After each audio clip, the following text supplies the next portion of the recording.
next guest spent 2 decades on the radio waves, supercharging us with his energetic style. He has graced the biggest of stages across the world as one of the most respected hype men, a media personality in his own right. We can't wait to know what's next for Do2dtun Kayode. But I like to give him a hype intro, so I'll call D to the O to the T to the U to the N. Ladies and gentlemen, gentlemen, here on Rubbin Minds, we have D-O-T-U-N, Dr. Energy God. You already know. How did I do? I'll give you a 7 for that. Oh, thank you. Well, it's a pleasure to have you here on Rubbin Minds. 2 decades on the radio waves, like you came in with fresh energy, supercharged things, unmissable. We miss you on the radio. Yeah. Thank you very much. I'm just curious, like 2 decades, what was it like? Because the media landscape has changed, and of course we want to know what you're up to, your plans. So let's go back to when it all started. Why radio? So the thing is, I mean, first I want to give that reckoning to my dad, because I mean, I grew up in a home where TV shows and radio shows were very prominent. I used to listen to Voice of America by Shaka Zali. I was on the radio, and then I started to listen to AM radio. But that was also something that I'm going to give it to my dad, because, you know, there was never power. And then the first thing he does, he buys you a transistor radio. And then I picked it up. I mean, I listened to a lot of shows. Likes of Tokwe Brown, rest in peace, Stephen Sleek Cattery, who was popular on Raypa at the time. I listened to him, and he was doing a type of show called, what we call in the category of social commentary, where you're talking about music, lifestyle, and then you can back announce, you can talk about what's popping, what's not, and relate it with the music and art and life. And I said, you know, I want to pick this. So for me, you know, unknowingly, my dad, he buys me a transistor radio, and then for every time I listen to the radio, I sleep. While I'm sleeping, the radio is on. But I wasn't sure I was going to pick that up. But then, going to school, because I don't want to go into a long story, but the fact is, somebody who I respect a lot, is so rest in peace, Mr. Nzeribe, he was actually the president of APCON at the time. He used to see me in class. I thought I was very witty. He gave us one of those projects, and then I did the voiceovers on it. You know, when you do a proper advert campaign, and he just looked at me one day and said, I see that you're very witty in class. I see you sometimes dancing downstairs with your friends, but you always get engaged with a lot of people. I think you'd be pretty good on radio. I'm like, oh, that'd be nice. And then the first radio station, he gave me 3 options. He gave me, I don't want to mention it because but he gave me 3 options. And the radio station I worked in all my life through it was one of those radio stations, and that was Cool FM. And then I just walked in as an intern, walked through all the roads. You know what I mean? The roads. You know, a time when somebody walked into the studio and interviewed me and told me and said, oh, he put the cameras there. And I said, you see, the same place you put those cameras used to be my bed. Wow. So, you know, when you are... So were you a studio rat? Like... I was completely a studio rat. And then, you know, the thing is, you bought up for the biggest broadcasters. So internship is not the same as it used to be. And that's why, for me, passion, that's what built my passion into having a job that intentionally I made it my hobby. And because whatever you do that's your hobby makes you happy. And it was easy for me to just pick that up. And truthfully, like I said, I think mine was divine. I'm going to give that to God. At the same time, I'm also going to say shout out to the friends that pushed me at the time, my parents as well, and my alma maters and people that I looked up to. Because, you know, these days people say, when you say I look up to someone, they feel, oh, we have to be in the same room. For example, I've never met Michael Jackson, but I love to dance, but he inspired me. I don't have to mentor you or take you through the room to get you there. But there are a lot of people we look up to and we never met. So, I mean, shout out to those people as well. And that's how I picked it up. Likes of, you know, Howard Stern, Dan Foster, so rest in peace. Like, when I think about my childhood, radio was a companion. Maybe the Nigerian factor, or you're out on the road and you tune in. And I remember Dan Foster, Lakeside, Olisa. We could go on. Absolutely, and I mean, tons. you have Bemi, I mean, you have Mashe. I can call so many names, but it's not the same now. Is radio dying? Is it too crowded? Don't we have the same level of talent? Or have people all moved to podcast and TV, and the radio art form is no longer regarded as that place where you have the best of the best? Because these are people we looked up to growing up. You know, the evening airwaves, Shola Thompson. Exactly. Let me just hold myself. In a football team, you see that Ronaldo is playing for a club now, but he's actually one of the oldest players in there. I think the biggest problem with radio now are the handlers. Once they feel like they're in a demographic that a lot of, you know, companies, most companies do not even listen to this platform. They depend on what you give them as a brief and say, oh, we're in that space. So sometimes they put money in your station, just think you're just in their own demographic, based on who they're trying to, you know, engage. And then when they see this type of money coming in, they just focus on that and forget programming. The truth about radio right now is it's not all about you having to nurture kids or people who think, oh, I have to go to school and study this. You put radio with people who don't even have any type of experience.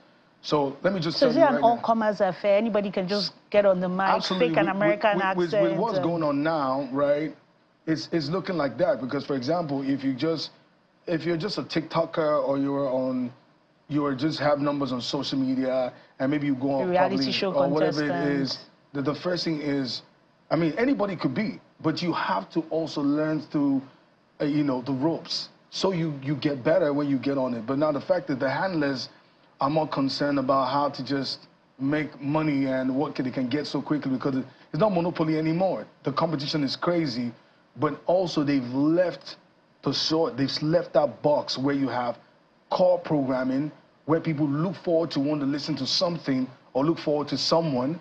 And then sometimes you realize that even the owners compete with the people who are the subjects. For example, if I'm a big guy and I'm pushing all the weight and pushing everything to grow the platform, all you need to do is support me to get to the next level. But it's hard for them because sometimes they're competing with you, or sometimes, you know, they're not doing the right things to get you there. Look at the conversation on salaries and all that kind of stuff. Sometimes what they make, you can't equate it with what they pay people. So sometimes it doesn't just work. So with all of that, they're looking for the next person who says, you know what, I have numbers, but I just want to add this to whatever I'm doing. And so, oh, no, don't worry.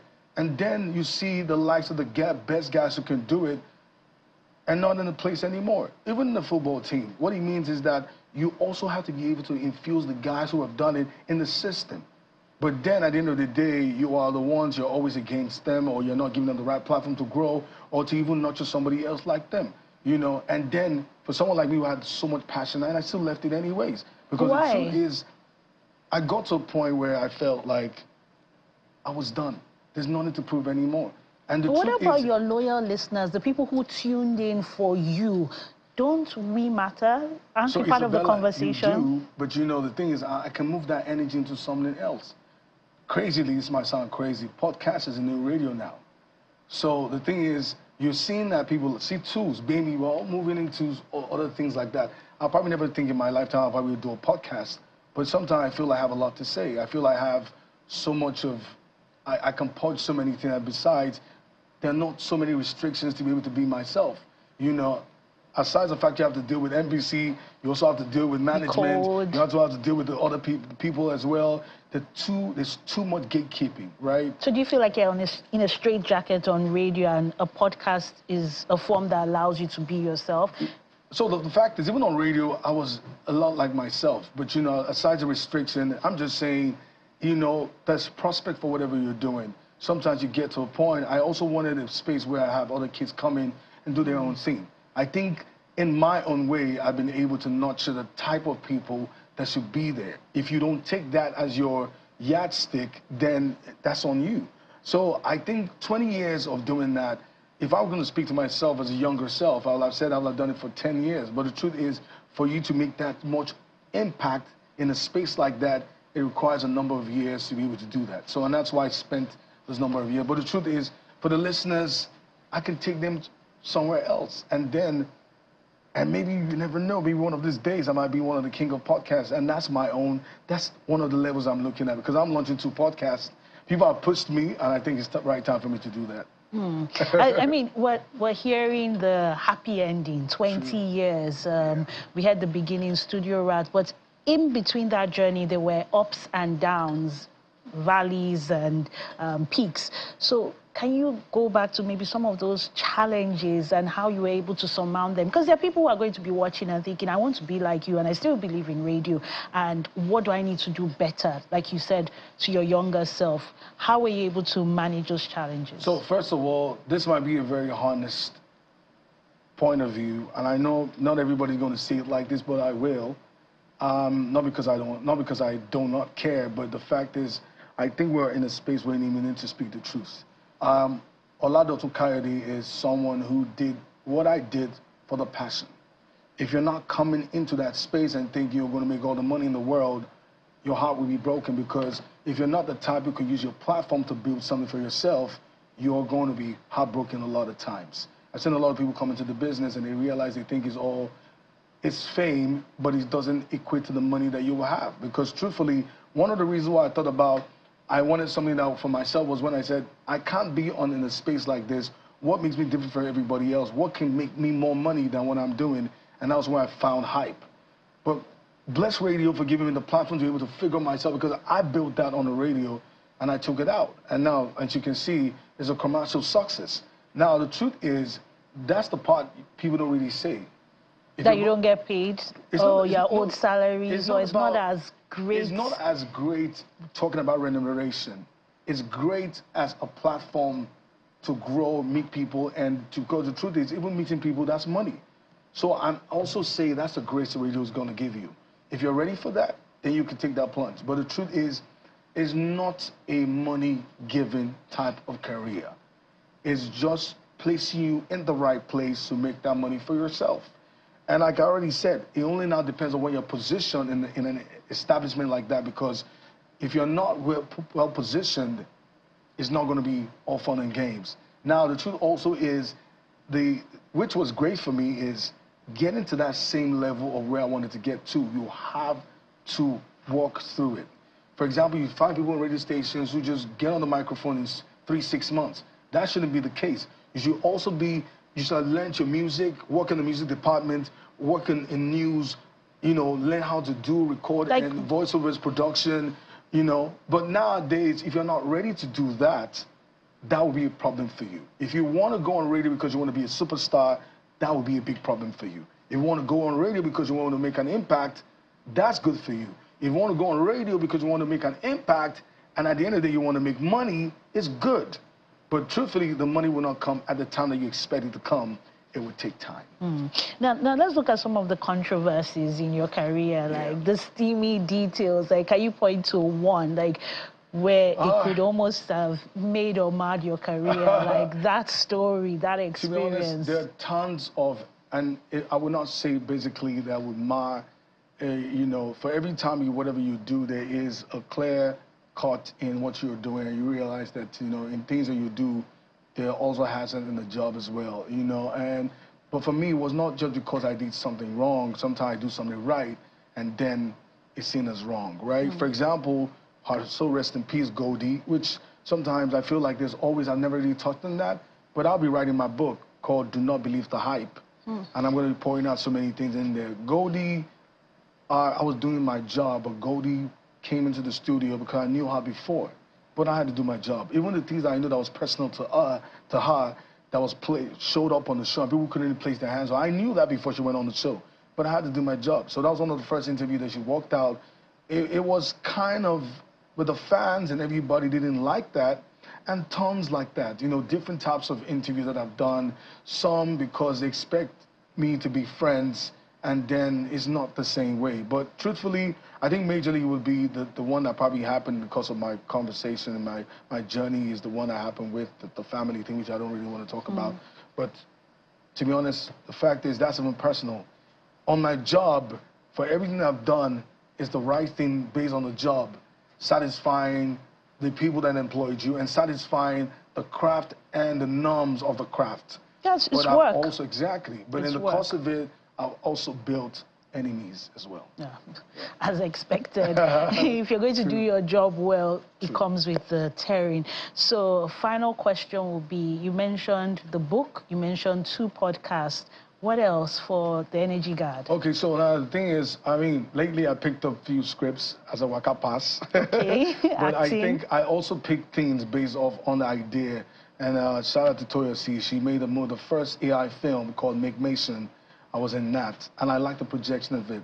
What the idea, what he was telling, introducing something very different to children and kids in the wards about AI. There's a film about it, and because of how it was shot in Nigeria, I was part of that. Whether or not I had just 1 or 2 scenes there, I don't care. Oh, okay. But it also means that I'm also looking at movies. There was one also about dance that was also by Unlimited LA. So I might be picking up a few scripts in film.